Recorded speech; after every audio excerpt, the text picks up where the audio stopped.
नमस्कार सावित्री अमरेश. माझ्या नाट्यछटेचे नाव लेखन डॉक्टर लता पाटील. असं कसं होईल? नाही मला तर हे पटलंच नाही बघा. काय म्हणाला? खरं का काय? एवढी जळफिरी होती कधी की किती डब्बगीनं कामुरग्याची फार तिचा पाय जमिनीला ठरत नसायचं. काय म्हणता? आईना हटवून धरलाय? घरी नाही तर काय घरी? अवर हे समजा ऐकल्यावर मग तर डोकाचं भणभणतंय आणि तिथं तिच्या पोटचा गोळा औंधा गिळून दिस काढला. आता दुसरं काय? पण म्या काय म्हणते, तिच्या पाचं काय टबुरा फिरला होता का काय?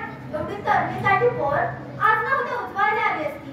पण नाही, हुशार दिली थोडी म्हणून बुक्क शिकायला. आणि काय म्हणाले शिकून सांगून तरी? शेवटी किती बी झालं तरी बाईच्या जातीला चूल आणि मूल चुकले का कधी? रांधा वाडा आणि उष्टी काढा हे आपल्या कपाळावरच लिहिलेलं असतं. काय नका टाका, शिकून या होईल ना त्या होईल. अव नका मला भूषण सांगू म्हणून समधीकड घ्यायला नावं काढतात, ती भाषणं करतात, विवायनं चालवतात. अव किती बी झालं तरी बाईची जात अशीच असते.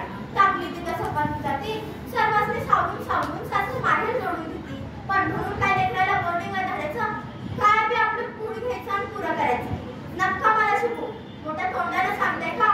लई सुविधा आहे, जेवायला ऐकतं मिळतंय, नुसता अभ्यास करायचा.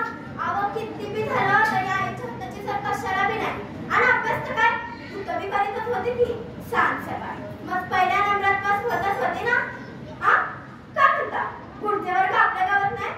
या वया आपल्या इथं समजा आहे, शाळा हाय, हॉटेल हाय, दुकानं बी हाय. आणि मग वर्ग कामू नाही? ते काय बी नाही. आता म्या त्यासनी ठणकावून सांगणार आहे, नुसती मतं मागू नका, गाव तिथं कॉलेज काढा. आमच्या लेखी बाळी आमच्या डोळ्यासमोर शिकल्या आणि मग त्या घोषणा.